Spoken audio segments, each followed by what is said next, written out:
Okay, so the right-hand one was your original sort of swing there, okay? And this was kind of your backswing you made there, okay?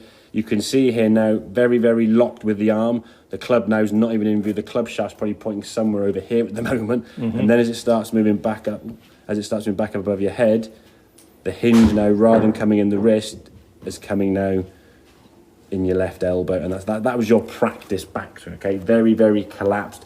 Pretty much a 90-degree hinge there in your elbow. Yeah.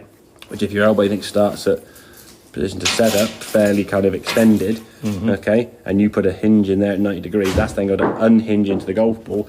That's going to cause some pain in your elbow if you're not careful. Hence, there's a golfer's elbow, tennis elbow comes into it because you're slamming it in the ground. And how much that straightens, okay? If it doesn't straighten enough and you're moving back away from the ball, hitting the ground's going to be tough, and that's going to cause some of the issues there in terms of missing the ball or topping it, okay? So the practice swing we want to try to encourage now is this one on the left here, okay? See the difference in your left arm there? You've hinged the wrist up there now. You've created this kind of 90-degree hinge, okay? Yeah. And going back to doing 3-4 of these movements like this, getting the club in a position. Then when it comes actually in the golf ball, you'll get in that same kind of position there. As you can see, that was probably your best backswing we've had so far. If you were to hit a golf ball from there, yes, it wouldn't go as far as we know you could do. But all we do now is take your shoulders and your hips, and we'd rotate them a bit more, yeah? You just keep turning round the corner. Now your posture is better and you're gripping it looser. Your mobility now will be a lot greater, yeah? You can turn a bit more if you need to. Now, at the moment, now, like I said, I want you to play golf as full of swings as possible. There's no point in trying to swing it, tap it down the fairway. Yeah. That's not going to be any good at all, okay? No.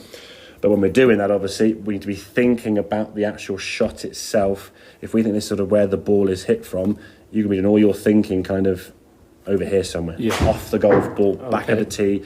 Do as many practice swings or feelings as you want to do as possible to a point. It's that all day because you get tired. But make 3 or 4 or 5 practice swings, really kind of exaggerating that kind of hinge with that good posture, and your body just kind of moving with that, okay?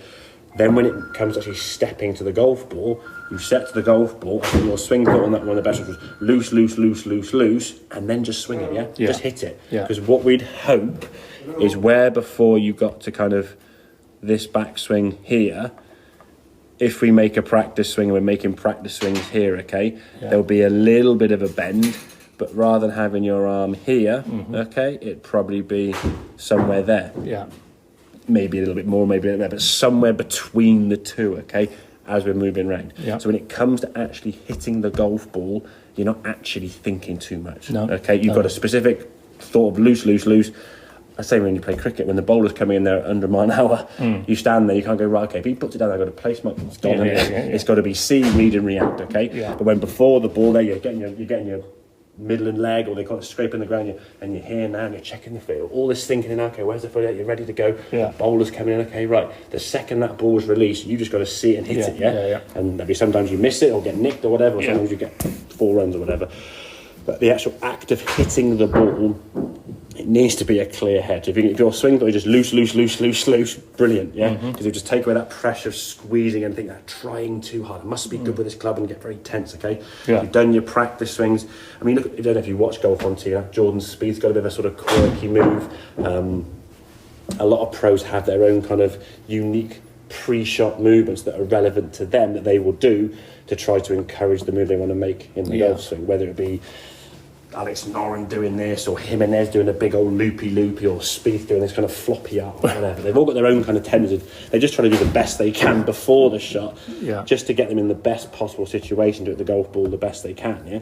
But actually, when it comes to hitting the golf ball, don't think at all. And that sounds easier than done. By not thinking, you're thinking kind of thing, I suppose. But yeah, set yourself up and just swing and hit the golf ball. Yeah. And go and find it, yeah? In terms of your grip at the moment is fine, it's functional, as long as it's not too tight. If we make some adjustments in this, and then we sort of next time start to look at your downswing and moving to impact, if the ball then starts tending to go one way or the other, we might look to tweak it a little bit if we need to, but only change things when they're causing faults, or they're causing problems. Yeah. You can get the golf club back to the ball nice and square, so your grip for me is doing the job it needs to do, as long as it's loose enough and enables that wrist hinge. So the wrists are going to kind of get used to doing this a little bit more. They do this in the golf swing, but yours was so locked and tight, it would kind of go, and that was kind of your hinge point there in the wrist, in the elbow, sorry. That wrist has got to, you've got to get that wrist in. So yeah, just doing as many swings here as you like, okay? Now, you asked about short game. If we're doing a chip shot, okay, obviously the stance would be different, and I guess the club would be different in your hands, okay? Yeah. Even if we just did a small little swing here now, this already feels to you very wristy and hingy anyway. There's your chip shot backswing. Okay. You had a little bit of wrist hinge there and there. Yeah. So you're still getting a little bit, it's just not going to be as much. As we do the first, if we think they're sort of 6 o'clock here where the golf ball is, as you swing sort of 7 to 8 o'clock, there'll be a little bit of wrist hinge, a little bit of body turn, a little bit of hip turn, okay? As the club continues on towards kind of 9, 10 o'clock, there's a bit more shoulder turn, a bit more wrist hinge, a bit more hip turn. As you go back to a fuller swing, when the club gets at the top of the backswing with sort of a full shoulder turn and a full wrist hinge there, the club will be sort of over there somewhere, as best you possibly can, yeah? So things will kind of blend as they go back.